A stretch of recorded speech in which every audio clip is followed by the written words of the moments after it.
Hello student, स्वागत है आप सबका संस्कार इंग्लिश वर्ड चैनल पर। तो यहाँ जो अपन को पढ़ना है वो अपने जो चैप्टर है सेकंड और यूनिट फर्स्ट है फिजिक्स की। और क्वेश्चन है अपना संधारित्र क्या है, इसका सिद्धांत समझाइए। क्वेश्चन हमारी बोर्ड पर लिखा हुआ है, ये है संधारित्र क्या है, संधारित्र का सिद्धांत समझाइए। ठीक है, ये जो क्वेश्चन है अगर ये नहीं बनेगा तो फिर हमसे संधारित्र के जितने भी क्वेश्चन है सभी क्वेश्चनों में दिक्कत जाएगी। ठीक, तो पहले समझते हैं संधारित्र है क्या।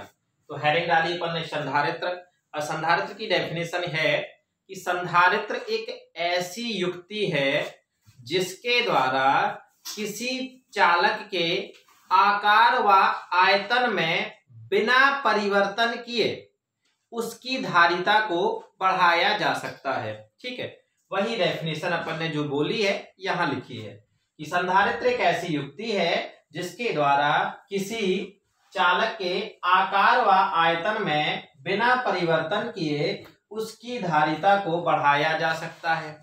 अब ये कैसे, इसके बारे में समझिए।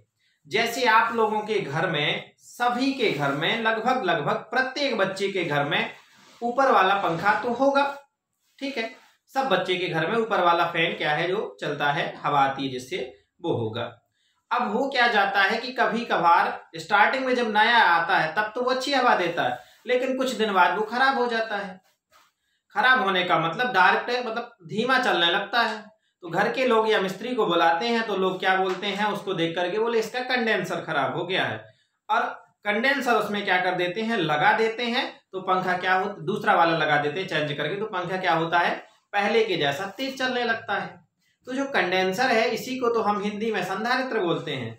अब देखो, पहले हमारा पंखा तेज चलता था, उसके बाद पंखा क्या हो गया, कम चलने लगा।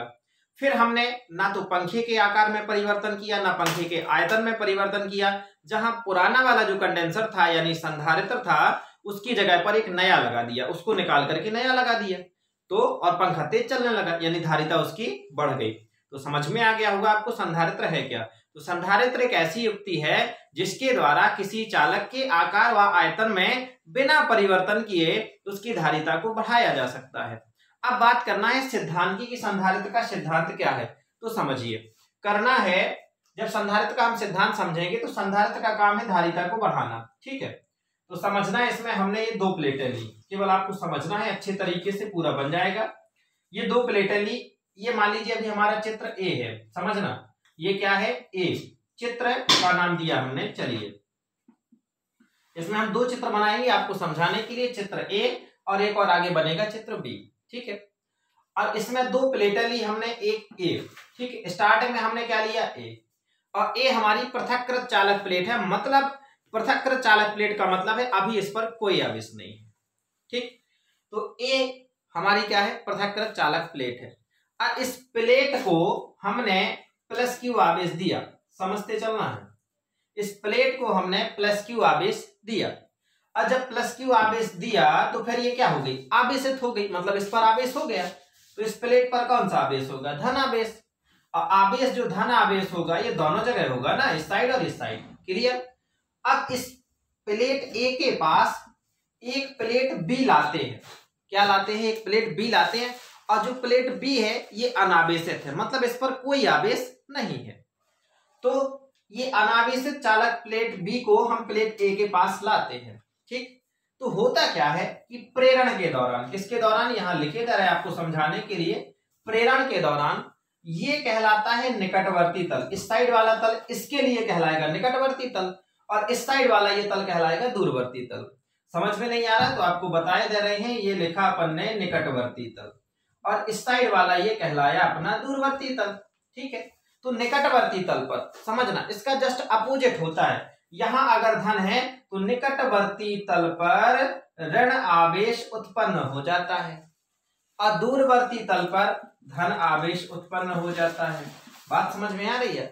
अब देखो, हमें बढ़ाना क्या है, धारिता।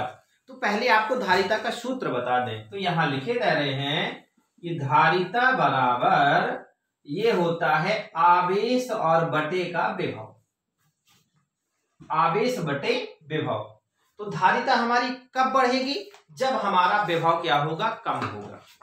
विभव हमारा क्या होगा, कम होगा। अगर विभव कम हो गया तो धारिता स्वाभाविक सी बात है बढ़ जाएगी।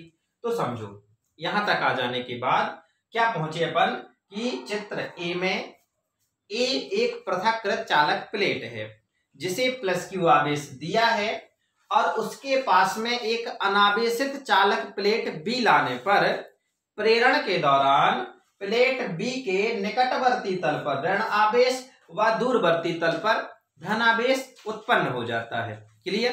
अब प्लेट बी का ऋण आवेश, ये जो प्लेट बी का ऋण आवेश है ना, ये प्लेट ए के विभव को आप बताइए कम करेगा कि अधिक करेगा? कम कर देता है, क्योंकि जितना विभव कमेगा धारिता बढ़ती जाएगी। तो प्लेट ए का विभव क्या हो जाता है, कम हो जाता है। बात समझ में आई। अब प्लेट ए का विभव कम हो जाता है जिस कारण से धारिता क्या हो जाती है, बढ़ जाती है। ये एक चित्र की बात थी। नेक्स्ट सेम इसी तरीके से हमने बनाया चित्र दूसरा यहाँ पर। अब दूसरे चित्र में भी क्या करेंगे, कुछ नहीं, ये ज्यों का त्यों रहेगा हमारा प्लस प्लस प्लस प्लस और जो आवेश दिया गया है क्यू। बस चेंजिंग इतनी होनी है कि इस बी का जो संबंध है ये हमें पृथ्वी से कर देना है। काहे से कर देना है, पृथ्वी से, और कुछ नहीं। तो चित्र बी में हमने क्या किया, लिखेंगे कि चित्र बी में प्लेट बी का संबंध पृथ्वी से कर दिया जाता है जिससे बी का संपूर्ण धनावेश कहां चला गया, पृथ्वी में चला जाएगा। और जब बी का यहाँ का ये जो धनावेश, यहाँ देखो इस वाले में धनावेश है आपके पास और यहाँ धनावेश नहीं है। और जब धनावेश पृथ्वी में चला जाएगा तो इस पर क्या बचेगा, तो इस पर केवल ऋण आवेश शेष बचेगा।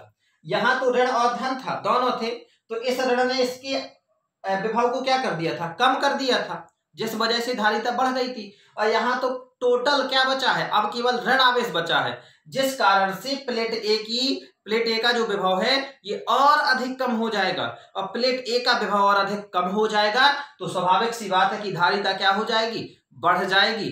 क्लियर हो गया। तो यही तो सिद्धांत है, धारिता को बढ़ाना। कोई दिक्कत तो है नहीं, फटाफट जल्दी से एक बार समझ लेते हैं और फिर उसके बाद हम आपको लिख देंगे यहाँ पर।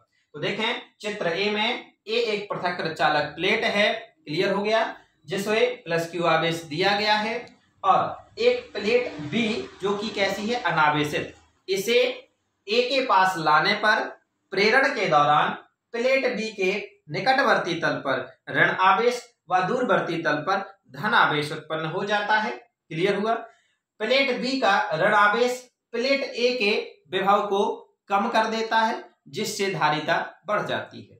नेक्स्ट चलते हैं कि चित्र बी में प्लेट बी का संबंध पृथ्वी से कर देते हैं जिससे प्लेट बी पर केवल ऋण आवेश शेष बचता है, जिस कारण प्लेट ए का विभव और अधिक कम हो जाता है और धारिता और अधिक बढ़ जाती है। तो यही संधारित्र का क्या है, सिद्धांत। समझ में आ गया।